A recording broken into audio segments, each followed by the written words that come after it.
नमस्कार, जय जोहार। बहुत स्वागत है आपका इंडी गुहार छत्तीसगढ़ में। और ये आज का मुद्दा केवल और केवल आप सभी से जुड़ा हुआ है। सरकारी सेवा आखिर क्यों चरमराई हुई है और 5 दिनों तक बताया जा रहा है कि पूरे छत्तीसगढ़ में कर्मचारी अधिकारी इसी तरह से कलमबंद हड़ताल पर रहेंगे।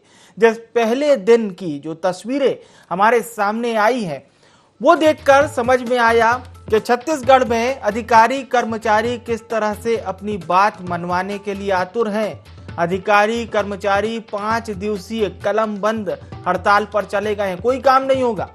सरकारी कार्यालयों की बात करें तो ताला लटका हुआ है, केवल और केवल कामकाज ठप हो गया है।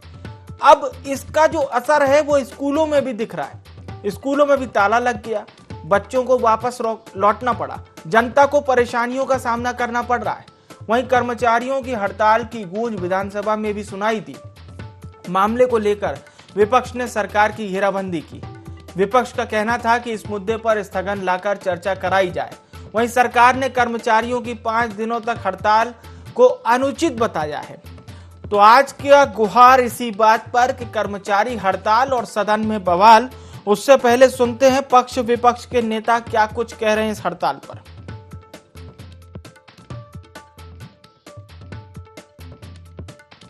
में देखेंगे आप, ताला लगा हुआ है, पूरे प्रशासन ठप है। अपने मांगों को लेकर के उन्होंने एक दिन का नहीं बल्कि 5 दिन 6 दिन का उन्होंने बंद करने का वाहन किया है। चुनाव के पहले कांग्रेस के द्वारा लगातार उनके कैंपों में गए, टेंटों में गए, घोषणा किए और घोषणा करने के बाद में आज 3.5 साल का समय निकल गया। धैर्य की सीमा उनकी टूटती जा रही है। ये सरकार का विश्वास खत्म हो गया और इसके बाद में अपने मांगों को लेकर के उनके द्वारा ये जो कलम बंद और जिस प्रकार से हड़ताल किए हैं, हम उन मांग का समर्थन करते हैं। उनकी जायज मांगे हैं। कांग्रेस अपने घोषणा पत्र में भी डाली है, डीए दे नहीं पा रही है। अब उनकी डीए की मांग है, सरकार इसमें विचार कर रही है, लेकिन एकदम से 3 दिन 4 दिन का स्ट्राइक का उन्होंने नोटिस दिया हुआ है। मैं ऐसा समझता हूं कि ये सरकार के और आदरणीय मुख्यमंत्री जी के संज्ञान में है। तो पक्ष विपक्ष को आपने लगातार सुन लिया। कर्मचारी हड़ताल पर क्या कुछ कह रहे हैं पक्ष विपक्ष। और ये बात इसलिए भी जगजाहिर हो जाती है क्योंकि सरकार को और विपक्ष को पूरी तरह से पता है कि ये हड़ताल आखिर क्यों हो रही है, जनता को क्यों परेशानियां उठानी पड़ रही है, स्कूलों में ताला आखिर क्यों लटका हुआ है। सब पहले से पार्टियों को पता है, लेकिन फिर भी पार्टियां ये बात कह रही हैं, चाहे कांग्रेस हो, कांग्रेस ये कह रही है कि मामला संज्ञान में है सरकार के। दूसरी ओर विपक्ष यानी भारतीय जनता पार्टी का ये कहना है कि ये सरकार का मिसमैनेजमेंट है, सरकार उनकी बातों को नहीं सुन पाई, उनकी बातों को नहीं समझ पाई और यही वजह है कि इस तरह की बातें सामने आ रही हैं। तो ये राजनीति इस तरह से चलती रहती है, लेकिन हमें समझना यहाँ पर ये होगा कि इस कर्मचारी हड़ताल से नुकसान कितना होगा जनता का, क्योंकि जो लोग काम करवाने पहुंचेंगे सरकारी कार्यालय, उनके कामों में किस तरह से न केवल रुकावट का ये जो असर है और इसका खामियाजा कितना भुगतना पड़ेगा आम जन को, ये बात है। अब साथ ही साथ आपको बता दें कि जिस तरह से बच्चों को परेशानी हुई, उनका स्कूल नहीं लगा, आने वाले 5 दिनों में क्या उनका स्कूल लगेगा नहीं लगेगा, इस पर भी संशय है। माना यही जा रहा है कि सरकारी दफ्तर हड़ताल पर जिस तरह से कर्मचारी और अधिकारी हैं तो कोई सरकारी काम नहीं होगा। अब ये हड़ताल 25 से 29 जुलाई तक चलेगी, यानी कि 25 से 29 जुलाई तक किसी भी तरह का कोई भी सरकारी काम नहीं होगा, है ना। अब अगर हम और आगे आते हैं तो 30 जुलाई को पड़ता है शनिवार और 31 जुलाई को पड़ेगा रविवार। छुट्टी होने की वजह से ऑफिस बंद रहेंगे। इसके अलावा छत्तीसगढ़ में शिक्षक पहले से ही हड़ताल पर हैं, इसलिए स्कूलों को भी, जो स्कूल में जो बच्चे रहते हैं उनको भी 5 दिन तक मिड डे मील भोजन नहीं मिलेगा। तो डीए और एचआरए बढ़ाने की मांग पर छत्तीसगढ़ सरकार के ये तमाम कर्मचारी अधिकारी अड़े हुए हैं। और डीए और एचआरए में क्या क्या शामिल होता है ये भी हम आपको बताएंगे। और जिस तरह से केंद्र सरकार के बराबर भत्ते दिए जाने की मांग कर रहे हैं कर्मचारी और अधिकारी, इस पर क्या कुछ जानकारी होगी, इसकी भी हम चर्चा करेंगे। तो अभी केंद्र के कर्मचारियों की अगर हम बात करें तो 34% महंगाई भत्ता मिलता है, जबकि राज्य के कर्मचारियों की अगर हम बात करते हैं तो वो 22% मिलता है। और यही इस हड़ताल का पूरा कारण है। चर्चा में शामिल हो चुके हैं खास मेहमान धनंजय सिंह ठाकुर साहब जुड़ चुके हैं, कांग्रेस प्रवक्ता हैं आप, बहुत स्वागत है सर आपका। हमारे साथ मुकेश शर्मा जी भी जुड़ रहे हैं, भाजपा प्रवक्ता हैं, और लखन चौधरी जी भी जुड़ चुके हैं, राजनीतिक विश्लेषक हैं। चौधरी साहब, मेरा सीधा सवाल ये है कि ये हड़ताल का नुकसान कितना होगा, छत्तीसगढ़िया बंधु को नुकसान कितना होगा? पहले तो सर इस पर विवरण दीजिए। बिल्कुल विवेक जी, देखिए बहुत समसामयिक और ज्वलंत मुद्दे पर आज आप लोगों ने ये जो डिबेट रखा है उसके लिए सबसे पहले तो आपके चैनल को आपके माध्यम से मैं बधाई देता हूं कि इस समय अभी खबर जिस तरह से आ रही है पूरे छत्तीसगढ़ में कामकाज सब तरफ ठप है। केवल मंत्रालय और सचिवालय की ही बात नहीं है विवेक भाई, पूरे जिलों से भी और ग्रामीण क्षेत्रों के कार्यालयों से भी जिस तरह से खबरें आ रही हैं कामकाज पूरी तरह ठप है। और ये खबर है कि लगभग 5 लाख कर्मचारी और अधिकारी जो है वो इस हड़ताल पर गए हैं, जहां पर स्कूल कॉलेज से लेकर तमाम जो सरकारी कार्यालय है वहां पर कामकाज प्रभावित हो रहा है। इसमें देखिए, इसमें नुकसान तो वैसे देखा जाए तो सरकार का भी है, बहुत सारा कामकाज। एक तो अभी विधानसभा का सत्र चल रहा है, बहुत सारी जानकारियां भी मुझे लगता है कि सरकार को नहीं मिल पाएंगी। और इसके अतिरिक्त भी जो लोगों के काम है, अभी स्कूल खुला है, स्कूल में भी बहुत सारे काम है, वो भी सब प्रभावित हो रहे हैं। प्रवेश संबंधी जो काम स्कूल कॉलेज में चल रहे हैं वो भी सब इससे सफर कर रहा है। तो आम आदमी को भी इससे नुकसान है। खेती किसानी का समय है तो किसानों को भी इससे बहुत से चीजों के लिए सफर करना पड़ सकता है। तो कुल मिलाकर ये देखा जाए तो देखिए, नुकसान के आंकड़ों को अभी अपन 1-2 दिन इंतजार करें और उसके बाद यदि उसका अंदाजा लगाएं तो वो ज्यादा बेहतर होगा। लेकिन मुझे लगता है कि चौधरी साहब, एक सीधा सवाल मेरा ये है कि जो कर्मचारी मांग कर रहे हैं कि हमको भी 34% महंगाई भत्ता दीजिए, राज्य को 22% मिल रहा है, मान लीजिए अब आप लोग पूरी तरह से हड़ताल पर आ गए हैं, आपने कह दिया कलम बंद हड़ताल है साहब, कुछ भी नहीं खुलेगा, तो ऐसे में सरकार को क्या एक मौका देना चाहिए था कर्मचारियों को? देखिए, सरकार का पक्ष कमजोर इसलिए है विवेक जी कि अभी कुछ दिन पहले विधायकों के जो वेतन और भत्ते में 65% की वृद्धि की गई है। हाँ। और मूल वजह इस समय अधिकारियों और कर्मचारियों में नाराजगी की मूल वजह ये है। हाँ, ये छत्तीसगढ़ का बता रहे हैं कुछ दिन, ये जो वृद्धि है ये छत्तीसगढ़ का बता रहे हैं। जी, छत्तीसगढ़ के विधायकों के वेतन और तमाम तरह के उनके भत्तों में लगभग 65% की वृद्धि की गई है। उसी वजह से अधिकारी और कर्मचारी खासे नाराज हैं। यदि विधायकों के वेतन भत्तों में इस तरह ताबड़तोड़ वृद्धि अभी नहीं हुई होती, 1 सप्ताह पहले ही जो है घोषणा हुई है, और ये यदि नहीं हुई होती तो मुझे लगता है कि कर्मचारियों में इतना बड़ा आक्रोश नहीं होता।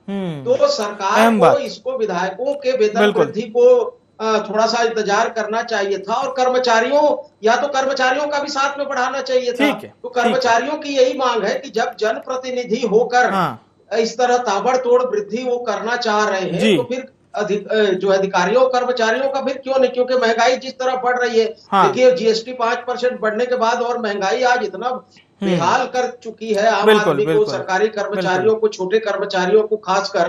तो इस वजह से भी आक्रोश है, और मुझे लगता है सरकार को कर्मचारियों की भावना का ख्याल रखना चाहिए था। बिल्कुल। मुकेश शर्मा जी, आपसे भी प्रतिक्रिया लेते हैं, जो है फिर एक फाइनल कमेंट हम धनंजय सिंह साहब से लेंगे। बिल्कुल लखन जी, आपने बिल्कुल सही बात कही। मुकेश शर्मा जी, क्या आप लोगों को एक अवसर मिल गया कर्मचारियों की हड़ताल के तौर पर, या वाकई में आप लोग उनकी मदद करना चाहते हैं?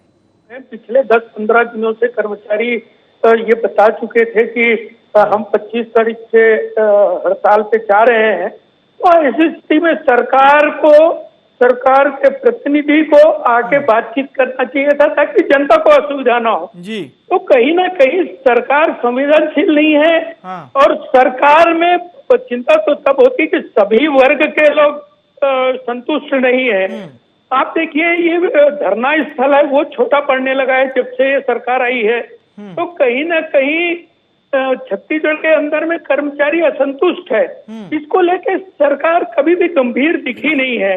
इसके पहले भी मनरेगा के कर्मचारी 400 किलोमीटर दूर से पैदल आए और लगातार हड़ताल करते रहे, लेकिन उनसे मिले भी सरकार के प्रतिनिधि और कहा कि हम समिति बना रहे हैं। उसके बावजूद अभी तक उनका भी कोई निर्णय आ नहीं पाया है।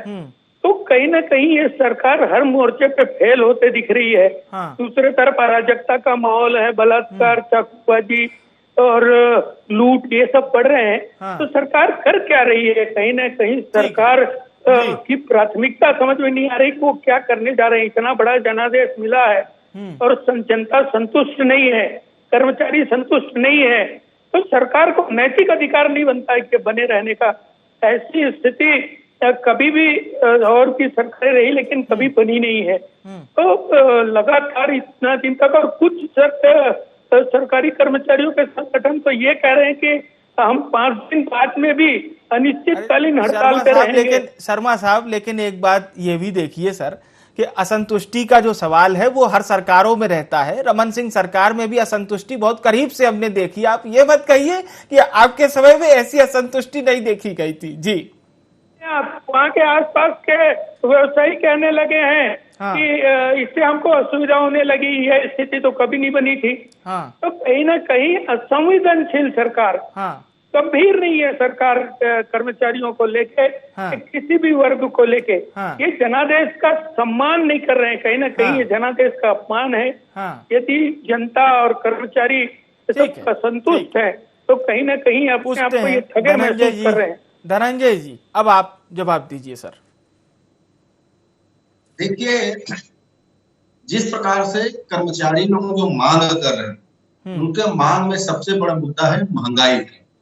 और देश में अगर महंगाई की हम बात करें तो उसके लिए तो नरेंद्र मोदी की सरकार जिम्मेदार है जी। जब केंद्र सरकार 34% डीए दे रही है, एक और केंद्र में बैठे मंत्री और भाजपा नेता कहते हैं कि देश में महंगाई नहीं है, दूसरी ओर केंद्र सरकार खुद 34% डीए दे रही, मतलब महंगाई भत्ता दे रही है। स्वाभाविक सी बात है, हम इस बात को स्वीकार करते हैं कि अगर देश की महंगाई है, अगर 410 रुपए में रसोई गैस का सिलेंडर 1153 रुपए में खरीदना पड़ रहा है तो कर्मचारियों को भी खरीदना पड़ रहा है, किसानों को भी खरीदना पड़ रहा है, मजदूरों को भी खरीदना पड़ रहा है। अगर दाल चावल आटा पे 5% जीएसटी लगा है तो उसके महंगाई का मार कर्मचारियों को भी पड़ रहा है, किसानों को भी पड़ रहा है और मजदूरों को भी पड़ रहा है। स्वाभाविक सी बात है, कर्मचारियों का मांग है क्या? अगर भाजपा के प्रवक्ता यहाँ बैठ के बड़ी बड़ी बात कर रहे हैं, जिनको बताना चाहिए इस देश में महंगाई के लिए जिम्मेदार कौन है? नरेंद्र मोदी सरकार की गलत नीतियां हैं। अगर पेट्रोल डीजल पर 19 रुपए टैक्स नरेंद्र मोदी जी ले रहे हैं। धनंजय जी, भारतीय जनता पार्टी के बड़े नेता ये कह रहे हैं कि हमने कभी ऐसी स्थिति देखी ही नहीं है। देखिए ना, स्वाभाविक बात है कि कांग्रेस शासन काल में कभी इतनी महंगाई नहीं थी। जब इतनी महंगाई थी ही नहीं तो ऐसे आंदोलन कैसे होते? भाजपा के नेताओं को भी 410 रुपए गैस का सिलेंडर मिलता था कांग्रेस शासन काल में। आज भाजपा की केंद्र सरकार है तो 100 दिन महंगाई कम करने की बात की थी, और आज गैस का सिलेंडर जो 400 रुपए मनमोहन सरकार के दौरान मिलता था, नरेंद्र मोदी की सरकार 1153 बेच रहे हैं, तो उस 1153 रुपए की सिलेंडर को भाजपा नेता भी खरीद रहे हैं, इसलिए इस प्रकार की बात कर रहे हैं। मैं खुद कह रहा हूँ ना, महंगाई के अपनी सीमा पर है, कर्मचारी मांग क्या कर रहे हैं? महंगाई भत्ता की मांग कर रहे हैं। मैं इस बात को स्वीकार करता हूँ, इस महंगाई से पूरा देश पीड़ित है, और मैं तो कर्मचारी संगठनों से आह्वान करूंगा, जो मांग है उसका मूल कारण महंगाई है, तो आपके साथ मिलकर, हम सब मिलकर, तो नरेंद्र मोदी की सरकार केंद्र में बैठी है जो महंगाई के लिए जिम्मेदार है, इस महंगाई के खिलाफ हमको आंदोलन करना चाहिए। तो स्वाभाविक बात है पूरा देश को इसका लाभ मिलेगा। हमारी सरकार कर्मचारियों के प्रति पूरी तरीके से संवेदनशील है, इनकी जो मांगे हैं हम उस बात को जायज मानते हैं, और निश्चित तौर पर सरकार गंभीरता से विचार करती है, उसका पूरा करेगी। लेकिन जो कर्मचारियों का आंदोलन है वो महंगाई के खिलाफ है, महंगाई से कर्मचारी पीड़ित है, महंगाई से किसान पीड़ित है, महंगाई से आम व्यक्ति पीड़ित है, और जो भाजपा नेता ही पीड़ित है। इसलिए देश में अराजकता का माहौल फैला हुआ है, और इस महंगाई के खिलाफ हम सबको लड़ाई लड़ना होगा। क्योंकि अभी आप देखेंगे केंद्र के भत्ता पर 34% की मैंने बात किया है, 34% केंद्र सरकार अपने कर्मचारियों को भत्ता दे दी, महंगाई भत्ता, मतलब देश में महंगाई कितना विकराल रूप ले चुका है। अभी तो आटे दाल 5% जीएसटी बढ़ाया गया है ना, स्वाभाविक सी बात है। चलिए, आपने जो बात कही है बिल्कुल। मुकेश शर्मा जी, धनंजय जी ने अपनी पार्टी की ओर से, सरकार की ओर से जो बात कही है वो ये है कि जीएसटी जिस तरह से आम लोगों की थाली तक पहुंच चुका है, ये बड़ी वजह है जो ये 5 लाख कर्मचारी इस तरह से हड़ताल पर दिखाई दे रहे हैं? देखिए, कर्मचारी जीएसटी की बात नहीं कर रहे हैं, कर्मचारी महंगाई भत्ता की बात करते हैं। और मैं आपको बताऊं विवेक जी कि छत्तीसगढ़ में ही ये छत्तीसगढ़ विद्युत मंडल जो है CSEB, उनके कर्मचारियों को 34% मिलता है। ये बाकी कर्मचारियों को 34% क्यों नहीं दे पा रहे हैं? और दूसरी तरफ ये चौधरी जी जो बात उठाए हैं कि विधायकों का 65% भत्ता बढ़ा देना, तो ये इनकी प्राथमिकता समझ में आ रही है। ये अपने स्वार्थ में डूबे हुए हैं। ये जाके खाली इनको छत्तीसगढ़ के लोगों से कोई लेना देना नहीं है। ये जाके दिल्ली में प्रदर्शन में शामिल होते हैं और दिल्ली को ज्यादा प्राथमिकता देते हैं। छत्तीसगढ़ के अंदर में इनकी सरकार बन गई है, लेकिन इनको एहसास नहीं है। ये हर बात पे भारतीय जनता पार्टी और केंद्र सरकार की बात करते हैं। अरे भाई, आपको इतना बड़ा जनादेश मिला है, जो आपने वादे किए थे मनरेगा के कर्मचारी, देखिए बेचारे आज भी ठगे महसूस कर रहे हैं। आपने तो वादा किया था उनको कि यदि हम सरकार में आएंगे तो आप लोगों का नियमितीकरण होगा, तो अभी इंतजार कर रहे हैं। तो बात वहीं पर अटकी हुई है। ठीक है शर्मा जी, लौटूंगा आपके पास। लखन चौधरी साहब, सीधी सी बात जिस पर हम लोग चर्चा कर रहे हैं, इसका समाधान कैसे निकाला जा सकता है? क्योंकि देखिए, जाहिर सी बात है, अगर हम ऑन पेपर देखें 22% को 34% करना, ये प्रैक्टिकली तो समझ में नहीं आ रहा है। क्योंकि देखिए, जब तक हम लोग सच्चाई से रूबरू नहीं होंगे तब तक इस तरह की निर्णायक स्थिति पर पहुंचना बड़ा मुश्किल होगा सरकार के लिए भी, और कहीं ना कहीं कर्मचारी संघ जिस तरह से हड़ताल पर है। लेकिन कैसे भूपेश बघेल सरकार के लिए क्या एक बड़ा चैलेंज है, या फिर भूपेश बघेल जो जाने जाते हैं इस तरह के निर्णयों को, बड़े निर्णय भी लेते हैं क्योंकि वो कर लेंगे कुल मिलाकर ये पूरा जो मांगे हैं, हालांकि बड़ी मांगे हैं? ये देखिए, कोई बड़ा चैलेंज नहीं है सरकार के लिए। देखिए, अभी 22% मिल ही रहा है, तो है 12% का डिफरेंस है। 12% का जो डिफरेंस है वो कोई बहुत बड़ा डिफरेंस जो है नहीं है, और बहुत ज्यादा इस पर कोई आर्थिक बोझ पड़ेगा ऐसा भी नहीं है, क्योंकि छत्तीसगढ़ में कर्मचारियों की जो संख्या है वो भी बहुत अधिक नहीं है। सरकार चाहे तो इसको 2 किस्तों में भी दे सकती है, यदि सरकार की मंशा हो तो, कि 6% या 10% हम अभी देंगे। बाकी देखिए, अभी जुलाई से सेंटर का अभी 4% और बढ़ने वाला है, खबरें आ रही है। तो यदि इस बार ये इसको स्थगित करके रखेंगे तो जो डिफरेंस है वो 12 के बजाय 16% हो जाएगा। तो सरकार के लिए आने वाले समय में ये बोझ और ज्यादा बढ़ेगा। तो कहने का तात्पर्य है कि सरकार की यदि मंशा है कि कर्मचारियों के हित में निर्णय लेने की, तो सरकार दे सकती है, कहीं कोई दिक्कत नहीं है। महत्वपूर्ण बात है कि HRA का भी इसमें देखिए, DA का ही मसला नहीं है, DA तो 12% कम है, ये HRA का भी मसला है, जो 5वें वेतनमान के बेसिक दिसंबर जो है 2015 के बेसिक पर अभी सबको मिल रहा है, जो इसमें बहुत कम लोगों को गृह भाड़ा भत्ता मिल रहा है, वो एक बहुत बड़ा असंतोष का कारण भी है। तो उसको भी जो है सरकार को उसको मैं इसी में एक और गंभीर बात जरूर जोड़ना चाहूंगा। लखन चौधरी जी, बहुत महत्वपूर्ण मुद्दे पे हम लोग चर्चा कर रहे हैं। क्या निजी क्षेत्र में भी ये बात कहीं ना कहीं पहुंचेगी? क्योंकि देखिए, सरकारी वेरिएशन में आपके पास एक पूरा प्लेटफॉर्म होता है, आपको अपनी बात करने का अवसर मिलता है। क्या निजी क्षेत्र तक भी ये बात पहुंचेगी कि साहब, महंगाई से तो हमारे भी हाल बेहाल हो चुके हैं? धनंजय जी बता ही रहे थे किस तरह से 5% GST लग गई है। बिल्कुल धनंजय जी की बात का भी मैं समर्थन करता हूं कि देखिए, मूल मुद्दा महंगाई केंद्र सरकार की ओर से बढ़ाई गई है, और उसकी वजह से कर्मचारियों में आक्रोश है।